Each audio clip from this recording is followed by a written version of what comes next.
Mayong adlaw! Isa na namang kwento ang ating sabay-sabay na mapapakinggan dito sa Kuya Agustin Stories. Pero bago yan, mag-hello muna tayo sa ating mga solid kasalo sa kwentuhan. Hello kay Juanita Kapati, Dohe from Japan, Villegas Idali from Riyadh, Chuna Cantero, Nancy Farellion. Also, to Chat Aldaza, kay Probinsyana Rakitera from Taiwan, Monica Rosario na hindi daw po nagsiskip ng ads. Thank you po. Roland Pagaling, to Jackie Steve Sirondo listening from Russia, Zori Olde from Cagayan, Raceline Layog from Valenzuela City, CJ Alex from Hong Kong, kay Welma Castor na nasa Hong Kong din, Teresita Bolido at kay Daniel Ramil Bolido na nasa California ngayon nakatira. Hello Daniel, kamusta? At sa lahat po ng mga taga Zamboanga City, maraming salamat po sa inyo. Ayan, ngayon naman atin ang sisimulan ang isang panibagong kwento na isinulat ng ating mahusay na writer, Waves of Time. Happy listening!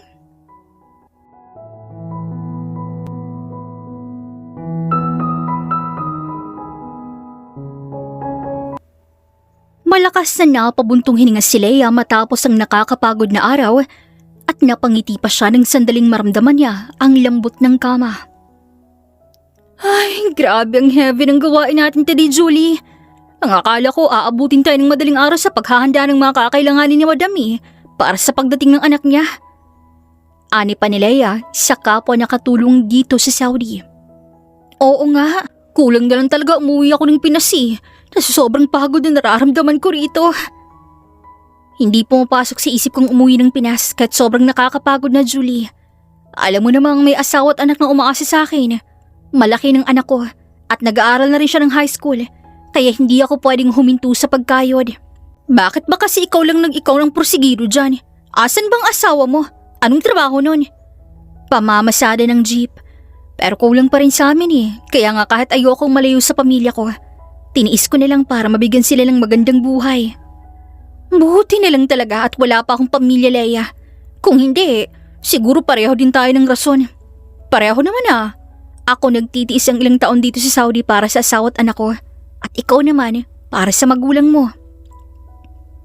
Oo nga Mabuti na lang talaga mabait si Madam sa atin.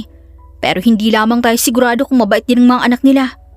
Maging maayos lang tayo sa mga trabaho natin para hindi tayo mapuna. Nakangiting sad pa ni Leia at agad na kinuha ang cellphone upang tawagan ng kanyang asawa sa Pilipinas. Ngunit nakasimangot na nakatingin si Leia kay Julie dahil hindi niya makontang ang asawa niyang si Marco. Oh, anyari? Hindi mo na naman ba makontak ang asawa mo? Hindi. Out of coverage. Ay, don't get me wrong, Leia Pero pansin ko lang din kasi na napapadalas ang ganing senaryo. Alam naman siguro ng asawa mo kung anong oras ka madalas tumawag. Oo, sinabi ko naman yun sa kanya. Ewan ko ba? Pati anak ko hindi ko makontak Baka busy lang sila. Busy? O busy-busyhan? Naku, baka mag-ay kasi sa nating kasamaan na halos isang buwan na niyang hindi makausap yung asawa niya. Yun pala, may ibang babae ng binabahay. Natawa naman si Leia at muling denial ang number ng asawa. Nako, hindi magagawa ni Marco yun Ngayon pa kung kailan dalaga ng anak namin. At nakapundar na kami ng bahay at sasakyan at may maliit din kaming negosyo katulad ng bigasan at maliit na grocery store. Siguro busy siya sa pagmamanage lalo pat mag-isa lamang siya ron. Well, may point ka naman pero mabuti nang maging maingat na lamang din tayo Alam mo naman siguro kung gaano ka-traidor ang mga tao sa panahon ngayon. Alam mo, Julie, antok lang yan.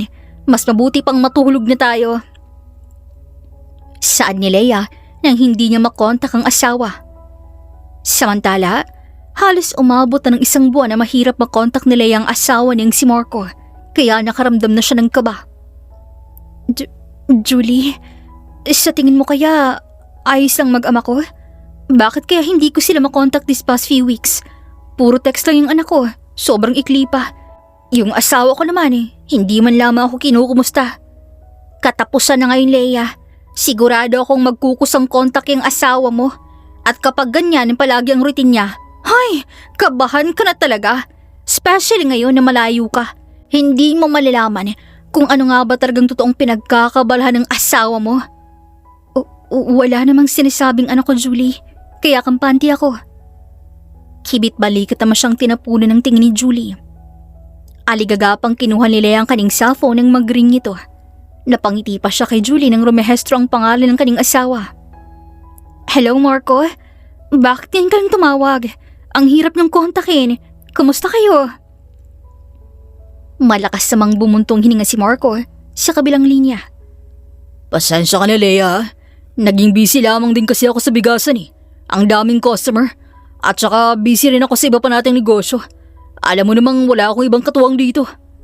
Mainam kung gano'n. Nasaan nga pala si Shelly? Bakit bihira ko lamang din siyang makontak?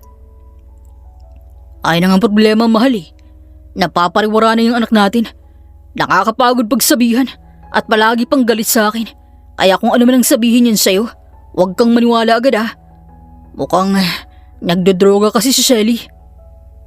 Nagsitaasa naman ang balahibo ni Leia at sunod-sunod na bumuhos ang kaning luha. Agad naman siyang dinaluhan ni Julie upang aluhin. Anong kailangan kong gawin, Marco? Gumawa ka ng paraan para matigil si Shelly. Bakit mo naman hiniyaang magkaganyan si Shelly? Aba, teka. Bakit mo naman sa akin sinisisi? Sinabi ko naman sa'yong sobrang busy ng bigasan ngayon. Mag-isa lamang ako nag-aasikaso. Hindi ko na nga mabigyan ng oras ng sarili ko Leia, ikaw ang ina. Kaya dapat ikaw ang palaging kausap ni Shelly. Ikaw dapat ang karamay niya sa ganong problema, hindi ako. Napapikit naman si Leia sa inis. Ako? Alam mo naman sigurong kalagayan natin Nagtatrabaho ako para mabigyan ka ng magandang buhay, Marco. At ang isang pakiusap ko sa'yo bago ako umalis dyan sa Pinas ay huwag pabayaan si Shelly. She's your daughter too. Baka nakakalimutan mo. Alam mo, kung bubungangaan mo lang ako, Leia, mas mabuti pag magpahinga na lang ako. Hindi lang yung pagod dito, Leia. Sinasabi ko lang naman na ayusin mong pagbabantay sa bata. At ano? Hahayaan kong negosyong pinundar mo? Maawa ka naman sa sarili mo, Leia. Ito na lang ang meron tayo kapag umuwi ka ng Pinas. Hindi sa ganun. Ang gusto ko lang naman unahin mo ang kapakanan ni Shelly. Please, Marco. Huwag mong hayaang makulong si Shelly. Kung kailangan natin siyang iparehab mo, Marco. Malaking pera ang kailangan para sa pagpaparehab, Leia. Hindi ba't uuwi ka sa sunod na buwan? Hindi na muna siguro. Kaya kong tiisin ang pangungulila sa inyo basta maging maayos ang ulit ang anak natin, Marco. Okay. Makakaasa ka, mahal. O sige na. Magpahinga na tayo. Napansin ni Leia ang pagsigla nito sa boses na siyang pinagtaka niya. Teka, so hindi ka uuwi next month? Sayang naman ang pagpapaalam mo kay Madam. Malungkot na boses ni Julie ang bumasag sa magulong utak ni Leia. Mukhang hindi na ako makakasabay sa'yo, Julie. Mas kailangan ng anak ko ng suporta ko kahit malayo ako. Pero bakit ganun yung asawa mo? Parang may katabi na ewan. Napahinto si Leia at sunod-sunod na umiling. Guni-guni mo lang yun. Bumalik na tayo sa trabaho. Ngunit biglang nabitaw ni Leia ang cellphone niya nang biglang may nag-chat sa kanya gamit ang anonymous account. Isang larawan ang pinadala nito na nakapagpaguho ng kanyang mundo. Leia? Anyari? Oh my gosh! Balak mo bang basagin niya yung cellphone mo? Natatarantang sabi pa ni Julie sabay pulot sa cellphone ni Leia. Ngunit kagaya ni Leia, namilog din ang mga mata ni Julie sa nakita. Hindi ba asawa mo to? Sino ang babaeng nakapatong sa kanya na hubot-hubad? Bakit hindi makitang mukha niya? Hindi ko alam, Julie. Baka naman Photoshop lang yan. Edited, siguro, tama? Leia, hindi ganyan ang Photoshop. At tingnan mo naman, may patch up akong kailan to. Kaya nga, mukhang sa bahay ko pa. Pero paano kung may gusto lang sumira sa amin? Baka nga, Tawagan mo kaya yung anonymous account na yan. Ang video call, ganyan. Baka naman sagutin. Sinubukan ko na pero wala. Naka-block messages na ako. Anong gagawin ko, Julie? Hindi ko alam mo kung maniniwala ba ako dyan. Tanungin ko kaya si Marco. Wag, Leia. Kasi kung totoo man ng lolo kong asawa mo, hindi niya yan aaminin. Bagkus, babalik ta rin ka niya. Paano kung umuwi ka muna sa inyo, pero wag mong ipaalam sa kanila? Nahinto naman si Leia nang biglang mag-ring ang cellphone niya at nakita niyang pangalan ng kanyang anak si Shelly. Shelly, anak, bakit ka napatawag? Ayos ka lang ba? Ma, si Papa po, sinasaktan niya po ako. Nanginginig ang boses ni Shelly nang sagutin siya nito. Anong ibig mong sabihin, Shelly? Bakit ka naman sasaktan ng papa mo? At kamusta ka? Ipapadala ko mamaya ang pang-rehab mo, anak, ha? Rehab? Ma, hindi naman po ako baliw para magpa-rehab eh. Pero ang sabi ng papa mo, nalulung ka na raw sa masamang bisyo. Natawa naman si Shelly sa kabilang linya. Ang galing niya namang manira, ma. Hindi ho ako siraulong anak para maging ganun. Ang katunayan, ma, siyang may ginagawang masama. Ma, please, umuwi ka na po. Palagi po akong sinasaktan ni Papa at ng babae niya. Tila nabingi si Leia sa huling sinabi ni Shelly. Napahawak pa siya sa ulo at hindi matanggap ang sinabi ng anak. Ano ka mo? Hindi kita maintindihan, Shelly. At pwede bang huwag mo namang sira ng Papa mo, anak? Please. Ma, hindi ko po siya sinisiraan. Nagsisabi po ako ng totoo. Kahit magtanong-tanong ka pa sa mga kapitbahay. Umuwi ka na, ma, please. Ang mga pinaghirapan mong ipinundar ay halos na kay Papa na nakapangalan. Ano? Paano nangyari yon? Inayos niya po kasama yung babae niya. Ma, para maniwala ka, mag-send po ako ng pruweba. Alam kong mali na maglagay ng secret CCTV sa kwarto at sa buong bahay. Pero ito lang po ang tanging magagawa ko para sa'yo. Ma, sana makauwi ka na po. Huwag mong hayaang masayang lahat ng pagod mo rin sa Saudi for 7 years. Huwag mo rin pong hayaang lokohin ka ni Papa. I know it's not my story to tell, but I'm your daughter, ma. Kaya I have the right to tell you everything. Bihira ako kung mag-reply or tumawag sa'yo dahil kinukumpis ka ni Papa ang cellphone ko, ma. Sa pagkakataong yun, pareho na silang umiyak ni Shelly habang nasa kabilang linya. I'm sorry to hear that, anak. Wala akong kaide-ideya sa nangyari dyan. Pero bakit ngayon mo lamang naisipang magsumbong? Ngayon lang po ako nagkaroon ng tiyempo, ma. Kahit sa paaralan may nakabantay po sa akin. Pasalamat na lang talaga ako at may pera pa akong tinabi. Kaya nakabili po ako ng bagong cellphone para sabihin to sa'yo. Don't worry, anak. Uuwi si Mama sa lalong madaling panahon. Isang yun ang gawin mo. Tulungan mong makakalap ng ebidensya si Mama, okay? Please, huwag mong hayaang saktan ka ulit ang Papa mo or ng babae niya. Lumaban ka, anak. May karapatan ka naman, Shelly. Ma, okay lang po. Nakarecord naman po lahat ng pananakit nila sa akin eh. Kaya kampante po ako na kapag na-report po natin siya, makukulong agad sila. Thank you, anak. As of now, huwag ka munang magpapalata na may alam na ako, okay? Uuwi ako dyan na hindi nagsasabi sa Papa mo para mahuli ko ang mga manilokong yan. Makakaasa ka, ma. Matapos ang pag-uusap nila ng anak niya, ay napalahod na lamang si Leia dahil sa sobrang sakit. Anong kasalanan ko para makaranas ako ng ganito, Julie? Wala kang kasalanan, Leia. Wala. Pagkukulang siguro meron, pero hindi mo naman kasalanan yun. Ang gusto mo lang naman, mabigyan ng magandang buhay ang pamilya mo. Kagaya nga ng lagi mong sinasabi, di ba?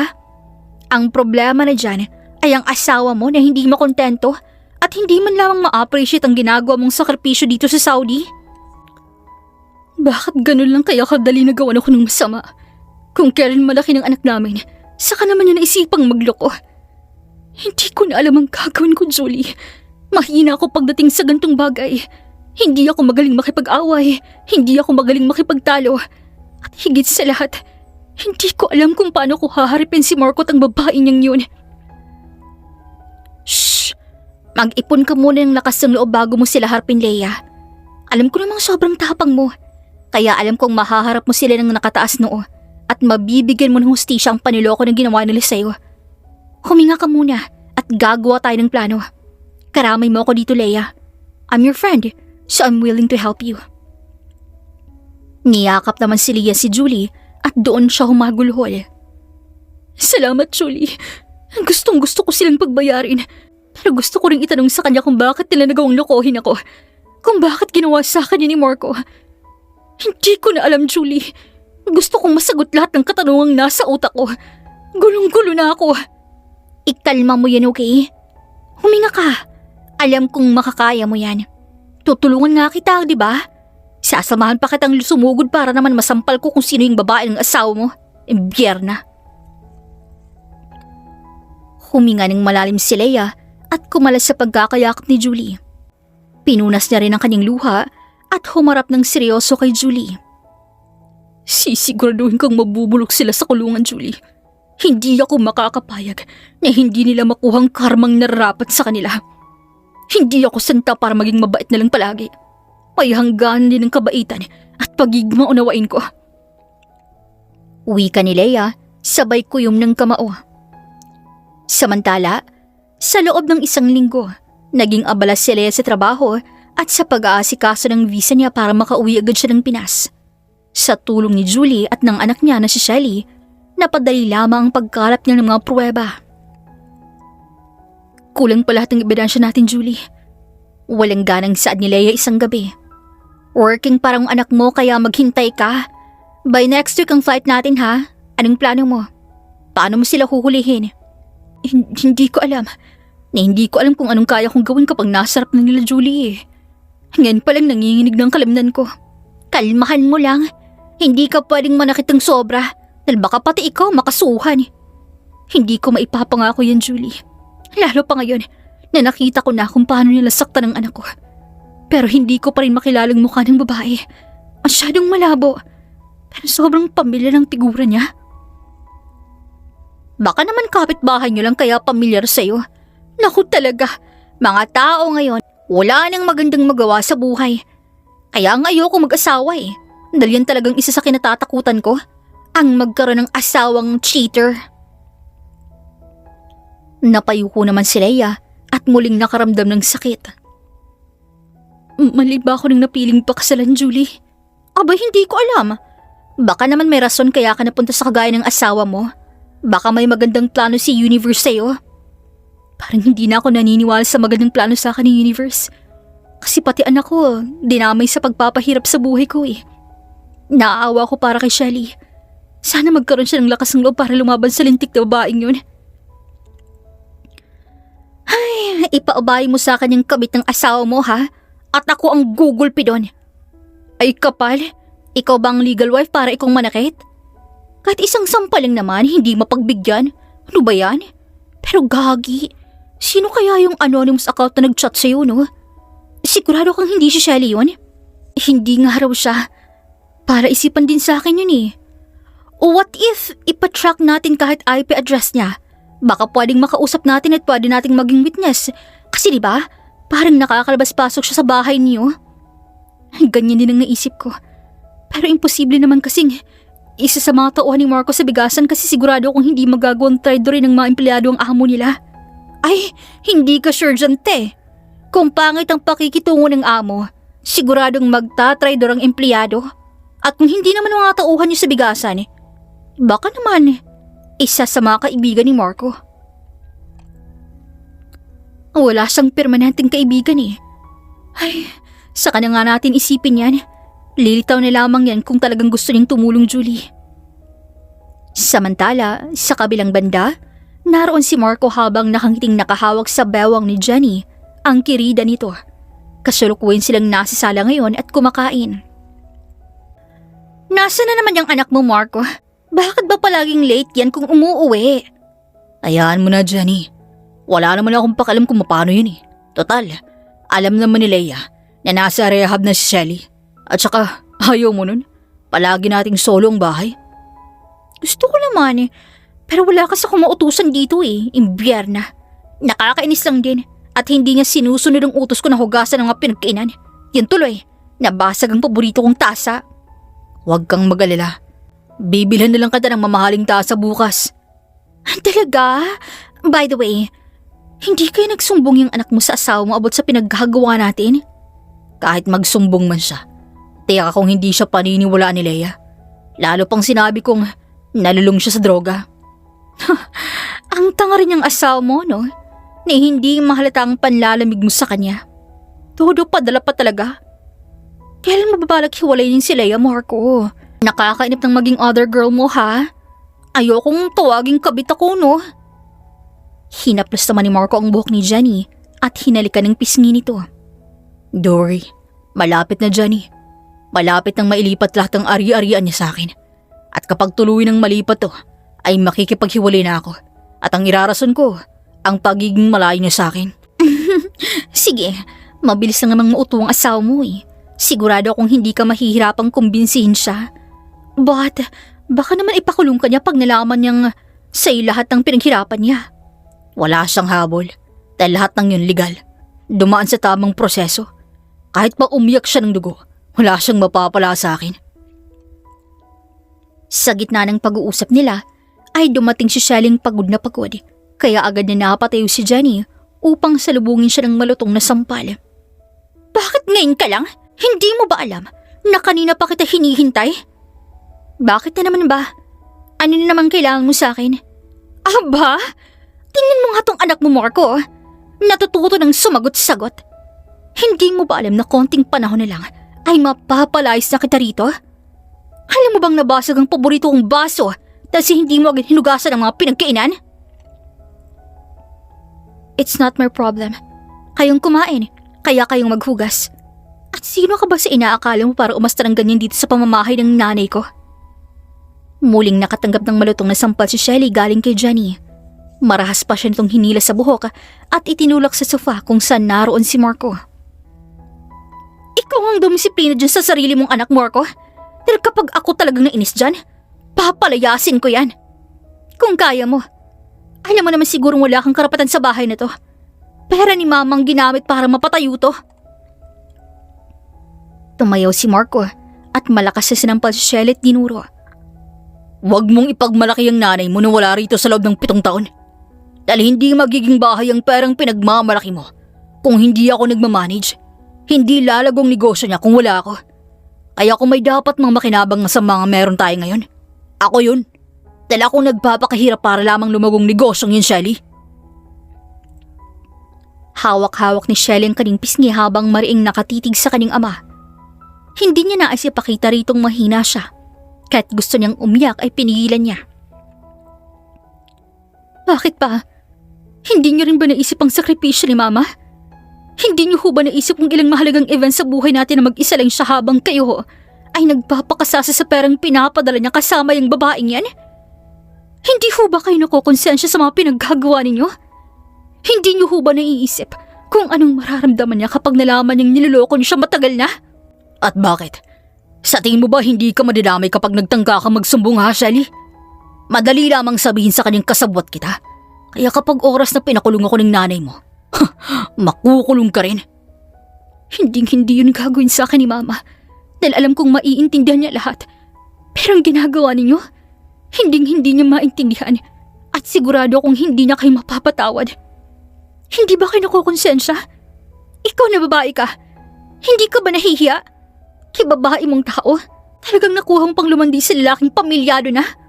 Wala ka bang delikadesa, ha?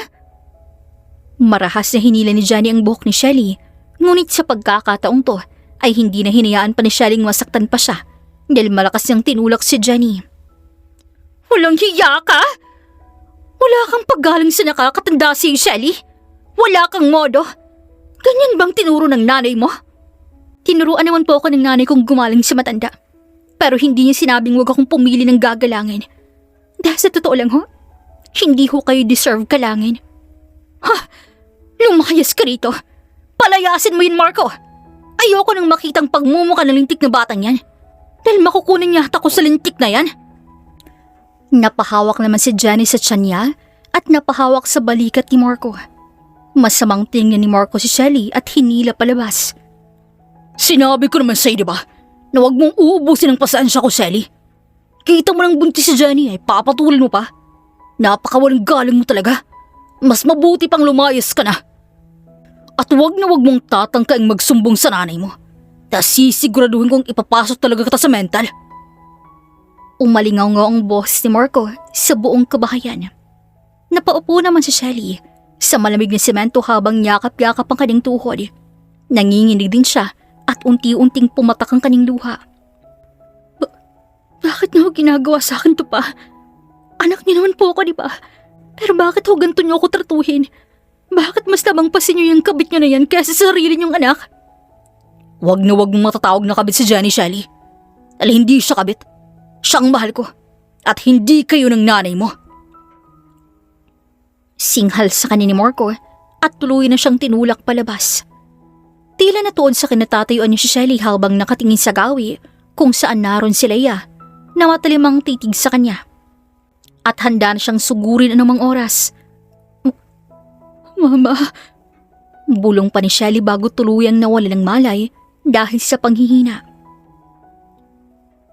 Unti-unting sumilay ang ngiti sa labi ni Leia at dahan-dahan siyang lumapit sa gawi ni Shelly. Nagsisimula na ring umalab ang galit sa puso niya nang makita niya ang walang maling niyang anak. Ikaw nang bahala kay Shelly, Julie. Saad pa niya sa kaibigan at unti-unting humakbang papasok.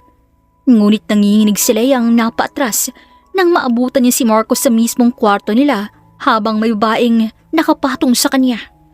Leia, bakit hindi ka nagpasabing uuwi ka? Ani pa ni Marco sa kanya habang namumutla na to, sabay na pabalikwas sa kama. Gusto ko sanang sorpresahin ka, ngunit mukhang ako yatang nasurpresa. Anong ibig mong sabihin? Nakatakas sa rehab si Shelly, kaya tinataboy ko dahil sinasaktan niya ako. Ganun ba? Saan banda ka ba nasaktan?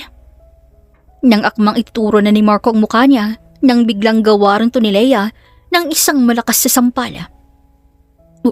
Bakit mo ginawa sa akin yun, Leia? Babe, help me. Nanghihina ako. Mas lalong namutla si Marco nang biglang sumigaw si Jenny na naitulak na pala ni Marco dahil sa gulat. Marahas sa tinulak ni Leia si Marco at agad na tumungo sa gawin ni Jenny. Ngunit natigilan siya nang makita kung sino ang babae ng asawa. Jenny? Teka, kilala mo si Jenny? Magkakilala ba kayo? Leia? Anong ginagawa mo rito? Anong ibig mong sabihin anong ginagawa ko rito? This is my house. What are you doing here, Jenny, ha? Oh my gosh. So all this time, ikaw ang kabit ni Marco? Hindi, teka lang. Hindi ako kabit. Oo nga, Leia. Customer natin si Jenny. Singit naman ni Marco. Ngunit agad hinila ni Leia ang kwelyo ni Marco at malakas muli nitong sinampalang asawa. Magsinungaling ka na sa iba, wag lang sa akin, Marco. At ikaw namang higad ka. Sinadya mo bang ahasin si Marco, ha? Hindi ko alam ang sinasabi mo, Leia. Hindi ko alam na asawa mo pala siya. Hindi alam? Ay halos araw-araw kong kinukwento sa iyong mag-ama ko. At araw-araw kong rin pinapakita sa iyo ang mga larawang sinadyan nila sa akin. Kaya paano hindi mo alam? At ikaw naman, Marco. Bakit mo naman ginawa sa akin to? Ginawa ko lahat para lamang mabigyan ka ng magandang buhay. Kahit kapalit nun, ay ang gabi-gabi kong pagluha dahil sa pangungulila ko sa inyo. Bakit? Hindi ko naman sinabing magsauli ka, Leia. Ginusto mo yan. Kung hindi ka rin kasi mayabang, di sana ayos pa tayo. Ang gusto mo kasi, makalamang ng ibang tao, kaya nagpumilit kang mag-abroad. Hindi mo alam, nagdurusa kaming malayo ka sa anak mo. May pangangailangan din kami na ikaw lamang makakapuna. Pero dahil sa lintik na pride mo at sa ambisyon mo sa buhay, hinayaan mong masirang pamilya natin. Anong kayabangan ang sinasabi mo? Walang halong yabang ang pagsahodi ko, Marco. Puro pangarap lang na mayangat ko kayo sa hirap dahil hindi tayo mabubuhay ng pamamasada mo, alam mo yon. Nakita mo kung ilang beses akong nagduda sa sarili ko kung kaya ko ba. Ilang beses akong nag-doubt kung tutuloy ba ako kasi hindi ko kayo kayang iwan. Para nang magkasakit kayong dalawa ni Shelly at wala tayong pampahospital, nag-decide akong tumuloy sa Saudi dahil ayokong habang buhay tayong maghirap, Marco. Ayokong iparana sa anak natin ang paghirap na naranasan natin. Pero hindi mo mababago na mas pinili mo ang sarili mo kagustuhan kaysa sa amin ng anak mo. Muling ginawaran ng sampal ni Leia si Marco. Hindi ka ba makaintindi? Kung hindi ako tumuli sa Saudi, saan ka pupulutin? Sa kangkungan. Sa tingin mo ba papatol sa'yo si Jenny? Hindi. Dahil ang tanging target niyan ay ang mga mayayaman. Nagsinungaling ka pa sa akin na nagdodroge si Shelly para lamang matakpan yung sarili mong baho. Nakakadiri ka, Marco. Nakakadiri kayo. Huwag mong pagsalitaan ganyan si Jenny. Siyang naging sandigan ko ng panahong kailangan na kailangan kita sa tabi ko. At siya ang dahilan kung bakit masaya ako ngayon. Oh, edi ikaw nang masaya? Anong bang pakialam ko sa opinion mo? Wala ka rin talagang hiya, Marco, ano? Imbis na hiwalayin mo muna ako bago ka kumirengking siba, at talaga namang mas pinili mo pang mangirida. At ikaw naman, Jenny, ang baba naman pala ng standards mo, at ang bilis mo rin palang makuha. Bilib pa naman ako sa fighting spirit mo na nasa Saudi ka pa. Kaya nga tinulungan kita eh, kahit sobrang hirap din ako nun. Kasi naawa ko sa'yo na sana pala hindi ko ginawa. Ito lang din palang igaganti mong walang hiya ka. Muling hinila ni Leia ang buhok ni Jenny at sinuntok nito ang muka. Nanginginig pa siyang kinalagad to palapit sa lamesa na malapit sa kanila at pabalibag niya tong itinapon doon. Ngunit ngumisi lamang si Jenny sa kanya. Bravo, Leia! Naganto ka pala ka-wild kapag may nang-agos sa pag-aari mo. Nakaka-proud. Pero sorry hinding-hindi mo na mababago ang katotohanan na pumatol sa akin ng asawa mo. Ako na ngayon ang nagpapatibok ng puso niya, Leia.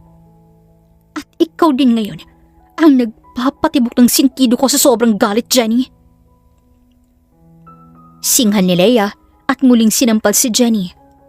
Teka lang, magkakilala ba kayo? Paano nangyari yun? Akala ko ba sa Japan ka nagtatrabaho, Jenny? Nginisihan lamang siya ni Jenny.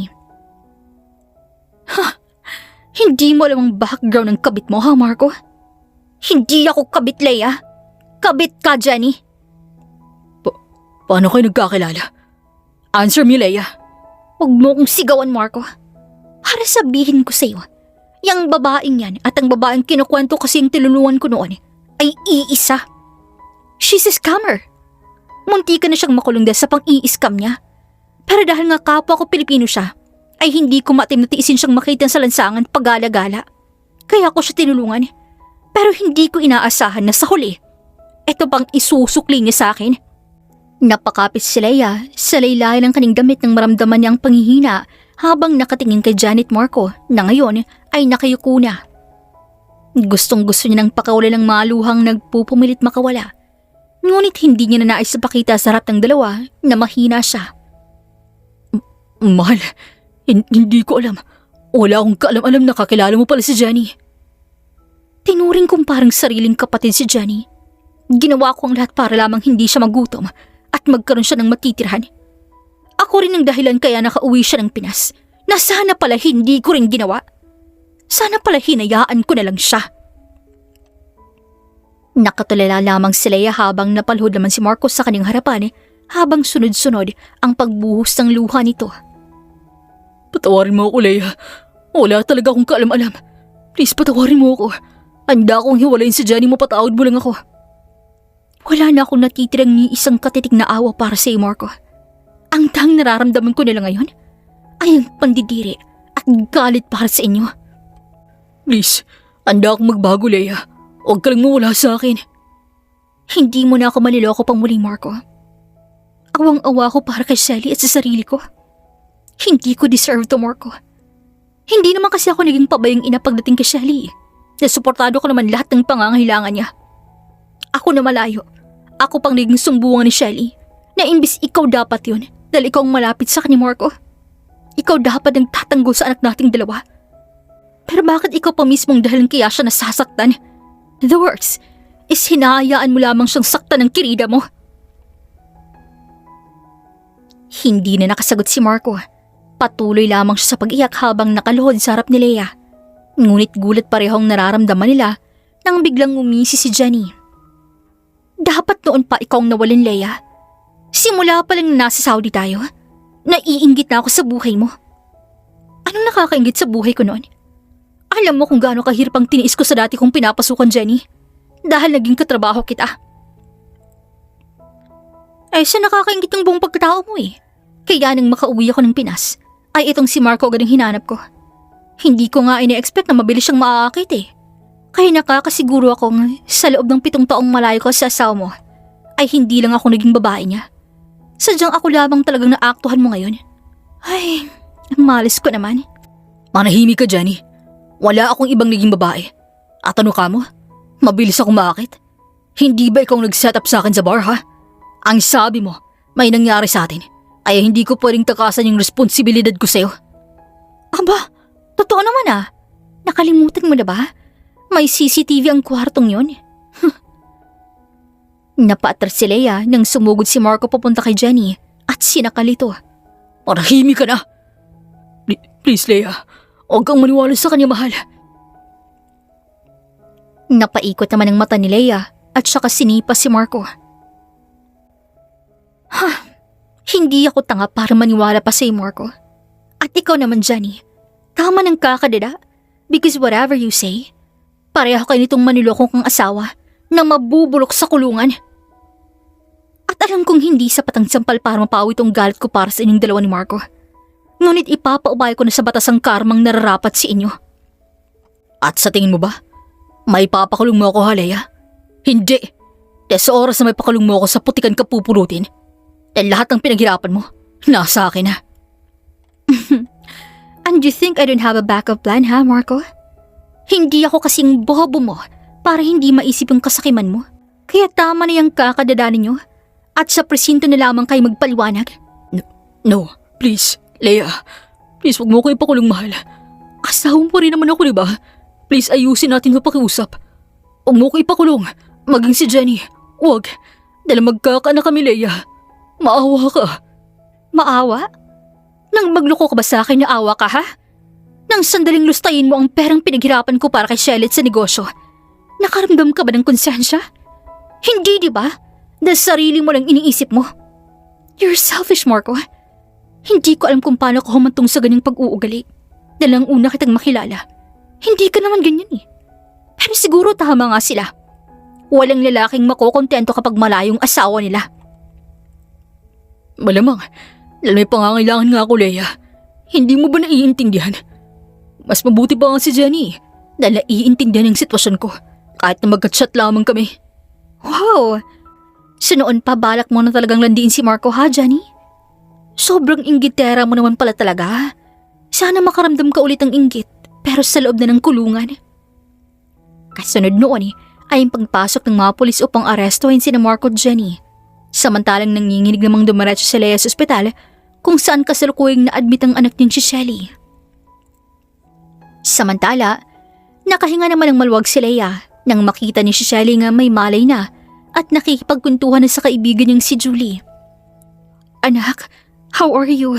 Maluhaluhang tanong ni Leia sabay yakap kay Shelly. Ayos lang ako, Mama. Sorry po't pinag-alala ko pa kayo. At isa pa po, bakit po kayo hindi nagsabing uuwi kayo? Gusto ko kasing hulihin ng papa mo. May masakit ba sa'yo, anak? Don't worry, hindi ka na masasaktan pa ng lintik na Jenny yan at ng papa mo. Thank you, Ma. Pero kayo po, kumusta ho kayo? Alam ko, Mama, na nasasaktan din po kayo. Kaya huwag niyo pong ituon sa akin lahat ng pansinin niyo. Napayuko naman si Leia at mas hinigpitan pa ang pagkakayakap sa kanyang anak. Ayos lang si Mama, anak. Alam kong makakabangon din ako. Malalagpasan ko rin lahat ng pagsubok na to.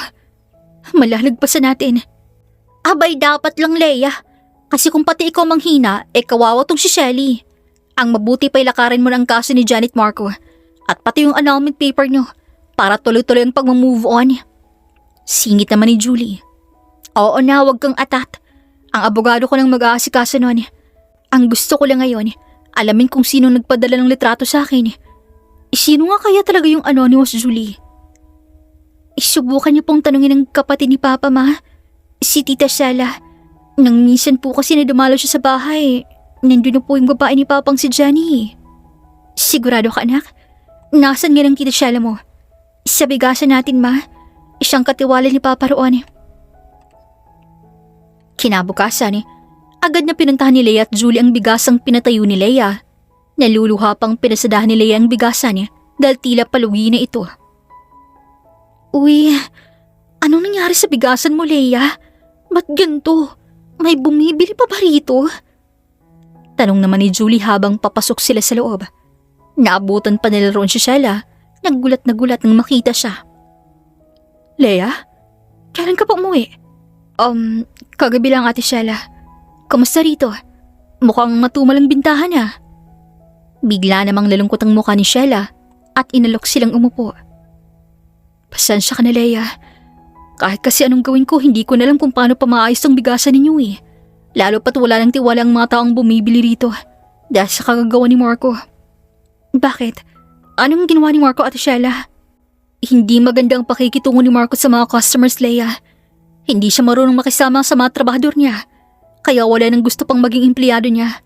Hindi rin siya tumutubad sa usapan. Marami pa siyang utang sa mga magsasakang kinukuha niya ng bigas, Leia. Patawarin mo ako kung hindi ko nagawang magsumbong sa iyo. Binantaan kasi ako ni Marco na kapag nagsumbong ako sa iyo, ay papatay niya ang pamilya ko. Napakawalang hiya lang talaga ng lintik na Marco niyan. Huwag kang mag-alala, Ate Sheila. Nakakulong na si Marco at ang kabit niya, kaya wala ka rin dapat pang ipakatakot. Alam mo may kabit si Marco? Oo, sinabi sa akin ni Shelly na nasa Saudi pa ako. And may anonymous account na nag-send sa akin ng litrato. Ang sabi pa ni Shelly, tanungin daw kita dahil baka may alam ka. Oo, si Jenny mismong nag-send sa'yo ng larawang yun. Gusto niya raw kasing magalit ka. Bakit umahabot siya sa ganun? May sakit ba siya sa utak? Hindi ko alam. Pero masaya akong naipakulong mo na sila. Nakangiting sad sa kanya ni Sheila. Malakas namang nakapabuntong hininga si Leia nang muli niyang pasadahan ng bigasan. Kasama si Julie, umuwi sila sa kanilang bahay upang makapagsimula ng ayusin ang kaso at ang annulment paper. Halos 1 linggo nang naging abala si Leia para maproseso agad ang kaso ni Marco at mapadaling matapos ang annulment paper nila. Magpahinga ka naman muna, Leia. Parang hindi ka na natutulog eh. Epekto rin ba yan ng pagiging broken-hearted, ha? Tanong sa kanya ni Julie isang umaga.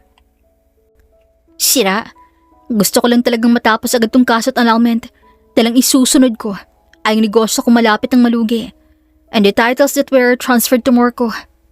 Ay, ang dami naman yan. Wala ka bang balak bumalik sa Saudi? Wala na siguro, Julie. Di mainam. May balak kasi akong ipatayo na business. Gusto ko sana ng kasosyo eh. G ka ba? Legal ba yan, Julie? Aba, tingnan mo to.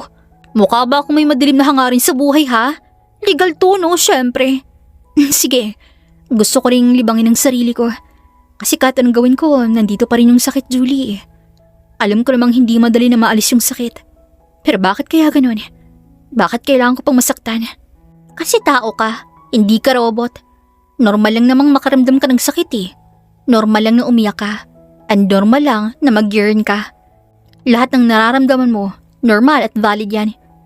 Kahit nga mag-inarte ka sa harap ko, maiintindihan ko eh. Kasi nga, sugatan pa yung heart mo. Hindi nga ako makapag-inarte eh. Dahil ayokong ipakita kay Shelling mahina ako. Gusto ko na sa akin siya huhugot ng lakas. Kaya gusto kong manatili na lamang rito sa Pinas para maalalayan siya, Julie. Mainam yan. Dito na rin ako sa inyo titira. Bakit? Wala ka bang bahay ha, Julie? Gusto mo ba akong umuwi pa ng Mindanao? Ay, oo nga pala. Sige, mabuti na rin yun para may makausap ako. Yes! And ako na rin ang bahala sa negosyo mo. Ako nang kakausap sa dati yung customer. Tutulungan kita, my friend. Salamat, Julie ha. Napakabuti mong kaibigan. Ganon talaga kapag true friend. Hindi gaya ng Jenning yun. Speaking of her, kailangan ko siyang makausap. Gusto kong itanong kung bakit siya pa mismo nagsend ng larawan nilang dalawa ni Marco. Sige, support kita dyan. Mag-ingat ka. Tumango naman si Leia at nagpaalam na aalis. Oh, look who's here. Ang ulirang asawang si Leia. Bakit tinalong pa ako rito, Leia? Gusto mo bang makita kung nagsisisi ako sa mga ginawa ko sa'yo? Sorry, not sorry. Pero hindi. Tuwang-tuwa pa nga ako eh. Dahil sirang-sira yung puso mo. Nakangising sa ni Jenny. nang sandaling umupo to sa harap ni Leia. Wala akong pakialam sa kung anong iisipin mo. Ang gusto ko lang malaman, bakit ikaw pa mismong nagbuking sa sarili niyong kasalanan? What do you mean? Alam kong ikaw yung anonymous account na nagsansa ka ng malaswang litrato ng dalawa ni Marco. Tumango naman si Johnny na parang walang pakialam. Ano naman? Isa yun yung trip ko ng time na yun eh. Ang inggitin ka? May sira pa talaga yung ulo mo? Alam mo, dapat siguro sa mental ka dalhin, hindi dito sa kulungan. At ano namang nakakainggit doon? Nakakadiri pwede pa. Siyempre, dahil ako, nadidiligan ng mismong asawa mo. While ikaw, tigang pa rin. At isa pa, alam mo kasi, gusto ko makita ang reaksyon mo once na makita mong larawan namin. Gusto ko makita kung hanggang saan ang kaya mong gawin para lang makaganti. At mukhang hindi naman ako na-disappoint. Napakagaling mo, Leia. Napakagaling mo. Sa sobrang galing mo, parang gusto ko ulit makalaya para gawan ko ulit ang masama. But ngayon, sobrang worse na. What do you think? Baliw ka na, Jenny. Hindi ako baliw, Leia. Galit at inggit lang ang meron ako sa'yo. Galit na sobrang unfair ng mundo at ikaw pang nabiyayaan ng pangarap ko. Pangarap kong mapansin ni Marco noon pa man. Pero ni minsan hindi niya ako matingnan dahil nasa sa'yo lahat ng atensyon niya. Kaya nga naisipan kong mag-abroad eh. Pero lintik ka rin no? Pati ba naman sa chance ang maging maayos ang buhay ko ay nandun ka pa rin nakaharang? Inggit na inggit ako sa'yo dahil nasa mabuti kang kalagayan ng tumuntong ka sa Saudi. Samantalang ako, naging scammer. Sa lintik na nakarecruit sa akin. Sobrang unfair ng mundo. At yun lang yun. Hindi ako ang dapat mong sisihin kundi ang sarili mo, Johnny. Maraming paraan para mapabuti ang buhay mo. Pero pinili mo lang ang maling landas. Ang galit at inggit ang nag-push sa'yo para gawin yun. Wala kang karapatang pagsabihan ako ng ganyan, Leia. Hindi mo alam kung anong klaseng paghihirap ang pinagdaanan ko. Same. Wala ka rin karapatang magalit sa akin dahil mas triple pang hirap na naranasan ko nang malayo ako sa pamilya ko. At mas lalong nadagdagan ng bigat nang tuluyin mong siraan ang pamilyang matagal kong iningatan. Matagal kong pinaghirapan. You're so selfish, Jenny. Para lamang masatisfied ang sarili mong insecurity, kinailangan mo pang manira ng ibang pamilya. Hindi ka ba nahihiya? Babae ka rin at babae rin ang anak ko. Pero bakit kung saktan mo siya parang nakalimutan mong minsan ka rin naging biktima ng kabit at ng tatay mo? Bakit? Tinatanong mo ako kung bakit? Dahil sa tuwing makikita ko yung anak mo, bumabalik sa akin lahat ng alaala kung paano ko saktan ng madrasta ko. Pero wala kang karapatang ibaling sa anak kong traumatic experience mo. Dahil unang-una, hindi ikaw nagsakripisyo para umabot siya sa ganyang stage, Jenny. Wala kang karapatang pagbuhatan ng marumi mong kamay ang inosente kong anak. Pero may karapatan akong padapuin tong palad ko sa pisngi mo. Nanginginig sa galit na saan ni Leia, sabay sampal kay Jenny. Bakas naman sa mukha ni Jenny ang gulat, sabay pa tong napahawak sa kaning pisngi at hindi makapaniwalang tumingin kay Leia. Walang hiya ka, talagang babae ka. Sumusobra ka na. Hintayin mo lang akong makalaya dito dahil papatayin kita. Napalayo si Leia nang akmang susugurin siya ni Jenny. Ngunit agad naman tong napigilan ng dalawang pulis na babae. At sa tingin mo ba tanga ako para hayaan kong makalaya ka, ha? Hindi! Sisiguraduhin ko sa'yo na mabubulok kayong dalawa ni Marco sa kulungan. At huwag kang mag-alala. Babalitaan kita tungkol sa buhay ko para masatisfied yung insecurities mo. Singhal ni Leia at padabog na umalis sa harap ni Jenny. Napapikit pa siya ng sandaling nasa harap na sila ng pinto ng kwarto kung saan pagpasok niya ay ang maniloko niyang asawang kaning madadatnan. Hawak ng annulment paper, malakas ang pagbuntong hiningang pinakawalan ni Leia bago tuluyang pumasok. Leia, mahal. Please, ilabas mo ako rito. Patawarin mo na ako. Hindi yan ang pinunta ko rito, Marco. Wala akong pake kat dito ka na sa kulungan mamatay. Ang gusto ko lang ay tuloy na ako makalaya sa lintik na sakit na to. Anong ibig mong sabihin, Leia? Hindi mo na ba ako mahal para masabi mo lahat ng yan? Sasayangin mo lang bang 2 dekada nating pagsama para lamang sa isang pagkakamaling yun? Ang isang pagkakamaling sinasabi mo ay ang sumira sa buhay namin ng anak mo, Marco. Ang isang pagkakamaling yun ang tuluyang bumuwag sa pamilyang meron tayo. Bakit ba big deal para sa iyo yun, Leia? Lahat naman ng relasyon ay hindi perpekto at dadaan sa gantong pagsubok. May mga mag-asawa nga dyan na ilang beses nang nagloko yung mga asawa nila pero pinapatawad pa rin nila dahil mahal nilang isa't isa. Malakas na hinampas ni Leia ang mesa sa kanyang harapan. Hindi pagmamahal ang tawag doon, Marco. Katangahan ang tawag dyan. At huwag na huwag mong igagaya ang pinagdadaan natin sa iba. Dahil mas gugustuhin ko pang bugbugin mo ko kaysa traidorin mo ako, Marco. Mas gugustuhin ko pang saktan mo ako pisikal kaysa masaktan ako emosyonal kagaya ng ginawa mo. Hindi lang dignidad kong sinira mo. Buong pagkatao ko rin, Marco. Maging ang anak mo na walang kamalay-malay, dinamay mo. Masakit dito, Marco. Sobrang sakit. Turo ni Leia sa kanyang dibdib habang sunod-sunod ang pagbuhos ng kanyang luha. Maniwala ka, Leia. Hindi ko ginustong gawin yun sa inyo, Shelly. Nadala lamang ako ng emosyon. Siguro dahil na rin sa sobrang pangungulila ko sa iyo. Believe it or not, mahal na mahal ko pa rin kayo. Mahal? Ganito bang pagmamahal mo, ha, Marco? Kailangang makaranas ng sakit na hindi ko alam kung paano maalis-alis? Ganito ka ba magmahal? Yung tipong uubusin mo na kami. Ako na asawa mo. Hindi mo alam kung anong iniwan mo sa labas ng rehas, Marco. Yung obligasyon at kahihiyan sa mga magsasakang niloko mo. Mga trabador na hindi mo pinasahod at negosyong malapit ng mabangkarote. Bakit parang sa akin mo sinisisi lahat? Marami ka ring pagkukulang, Leia. Hindi ko lahat mapapasan lahat ng obligasyon na iniwan mo nang magsauri ka. Ilang beses ko bang sabihin sa'yo na iba pa rin kapag nandito ka sa tabi namin ng anak mo? Hindi ko naman kasi hinangad ang sobrang maranyang buhay. Sapat na sa akin na kumakain tayo ng 3 beses isang araw na kasama kayo. Pero masyado kasing mataas ang pangarap mo kaya tayo nagkaganto. Kaya please lang, huwag mo namang isisi sa akin lahat dahil may kasalanan ka rin. Marami kang pagkukulang na hindi mo mapunan gamit yung pera mo. At ilang beses mo pa bang isusumbat sa akin yan, ha? At ilang beses ko pa bang sasagutin lahat ng yan, Marco? Ginagawa kong lahat ng to para sa pamilya natin. Kasi ayoko nang maghirap tayo. Kung hindi ka nagsisawa maging mahirap, bas ibahin mo ako. Pagod na ako maging mahirap. Kaya mas pipiliin kong mapagod na lang habang kumikita.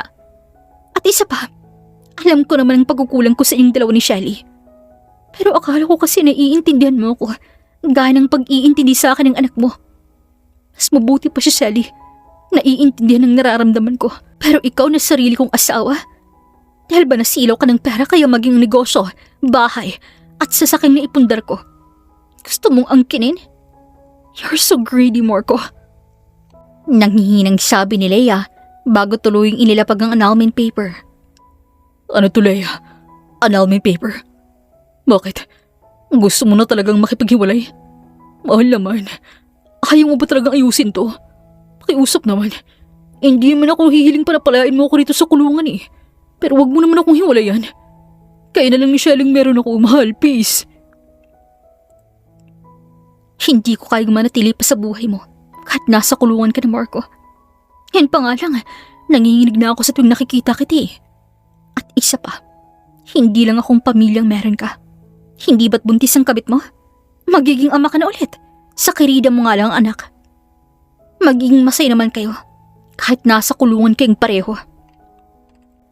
At utang na loob, Marco. Huwag na tayong paulit-ulit pa. Pirmahan mo na yan alang-alang na lang sa pinagsamahan nating dalawa. Pagod na ako, Marco. Tama na. Pakiusap. Ngunit sunod-sunod lang ang pag-iling ni Marco habang patuloy na humihikbi. Ano bang gusto mong gawin ko para pirmahan mo yung lintik na annulment na yan, ha, Marco? Ano pa bang gusto mo? Manatili kayo sa buhay ko, Leia. Hindi ko magagawa yan. Ngunit napahinto si Leia nang biglang tumayo si Marco at inilahad ang kamay nito sa kanyang harapan. One last hug, and I'll sign it, Leia. Hinayaan ni lamang ni Leia ang yakapin siya at nang sandaling yun, tangi ang palahaw na lang naiyak ni Marco ang namutawi sa kabuuan ng kwarto. I'm sorry for everything, Leia. Habang buhay kong pagsisisihan ng mga pagkakamaling nagawa ko sa inyong dalawa ni Shelly. And please, tell Shelly that I'm sorry. You're officially free from me. Namumugto naman ang mga mata ni Leia nang sandaling makalabas siya ng presinto. Nagulat pa siya nang makita niyang anak ng Shelly na naroon na sa labas naghihintay.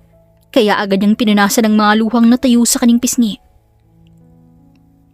Shelly anak, what are you doing here? Gusto ko lang pong i-check ka rito ma. Kung okay ka. At mukhang hindi. Nag-away po ba ulit kayo ni Papa? No anak. Sa katunayan, pinirmahan niya ng annulment paper. Talaga ma? I'm glad. At least ngayon makakausad ka na kahit paunti-unti. Ayos lang ba sa'yo anak? Ma, hindi ko naman hate si Papa eh. Hate ko lang yung pagkakamali niya. He's still my father. Pero ayoko rin pong mahirapan po kayo. Gusto ko pong makita kitang masaya. Dahil alam ko kung gaano kahirap ang pinagdaanan niyo sa Saudi. Kaya nga po gusto kong dito na lamang kayo sa Pinas. At hayaan niyo pong bumawi ako. Thank you anak. Thank you for making my life happy. Yan lang po ang tanging magagawa ko sa inyo ma. You're the best mom ma. Kaya kung ano man ang desisyon niyo, susuportahan ko po kayo. Kung gusto niyo po mag-heal, tutulungan ko po kayo. Kung gusto niyo po na sa ibang bansa hanapin ang sarili niyo, go lang ma. Ang sosyal na sana ng mga ibang bansa para mag-heal anak eh. Pero yung hanapin kong sarili ko doon, nagmumukha naman akong ewan.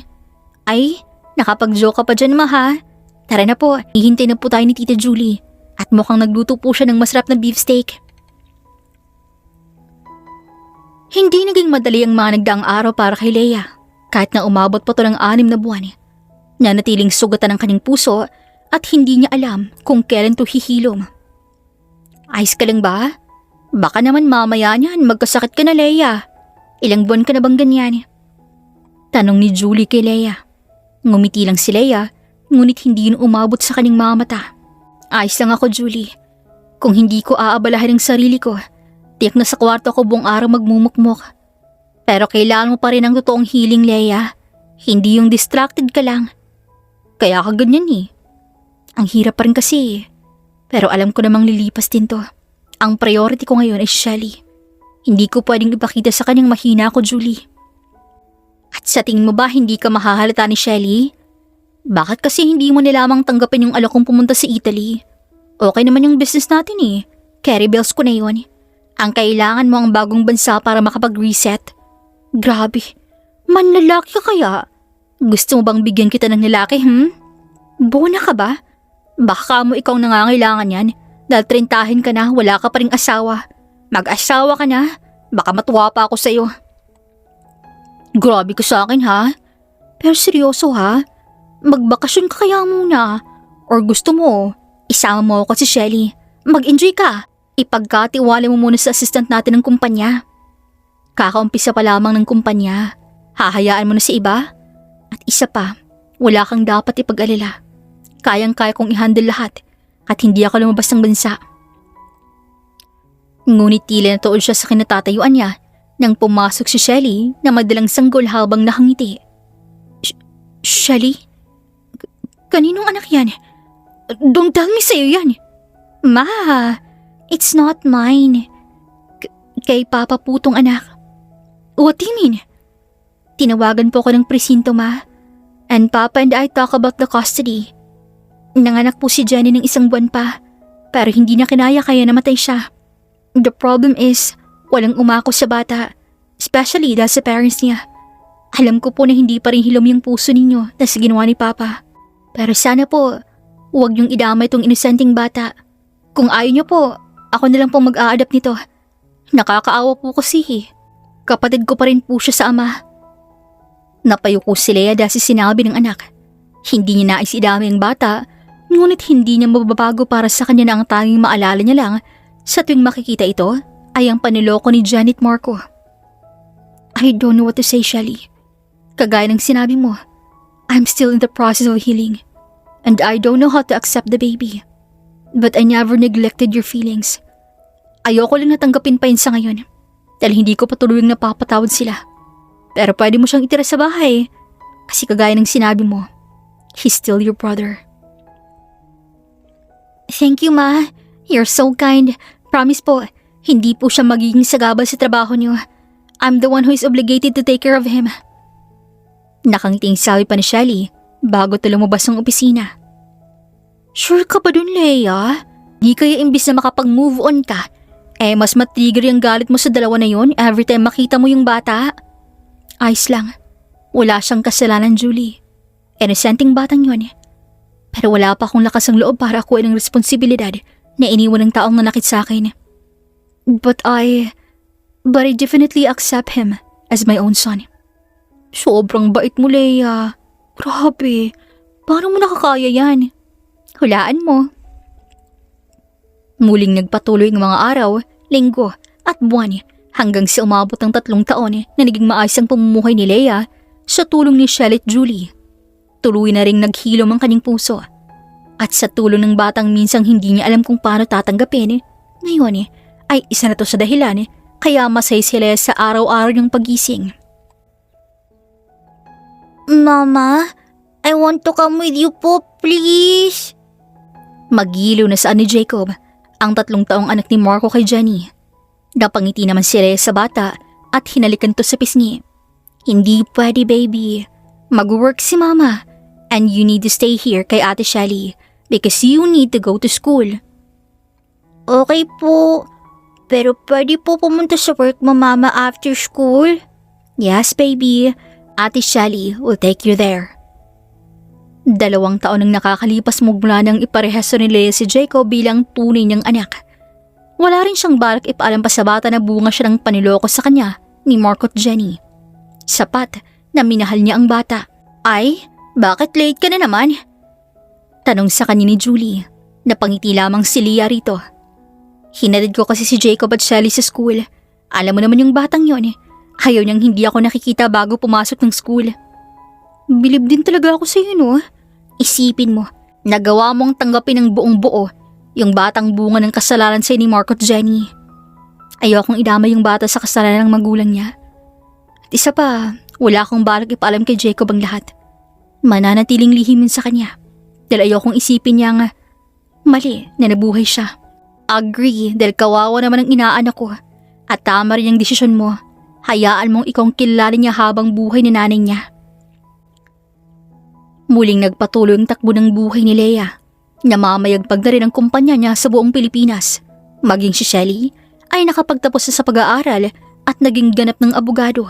Isang araw, nabalitaan ni lamang ni Leia ang namatay si Marco sa loob ng kulungan dahil sa sakit. Don't worry, Marco. Napatawad ko na kayong dalam ni Jenny at ako na rin ang bahala sa anak niyo. Mamahalin ko si Jacob na parang sarili kong anak. Bulong ni Leia habang nakayakap sa batang natutulog sa kanyang bisig. Tandaan, huwag basta-bastang magtitiwala kahit sa taong tinulungan mo. Dalang inggit ay nakakabulag. Tandaan din na ang perang galing sa panloloko ay walang berkas at ang karma ay siguradong babalik sa mga taong sumira ng pamilya. Sa huli, ang katotohanan pa rin ang mananaig. Dito na po nagtatapos ang kwento natin ngayong araw. Maraming salamat po sa inyong pakikinig at hanggang sa susunod na kwento, dito lamang sa Kuya Agustin Stories. Paalam!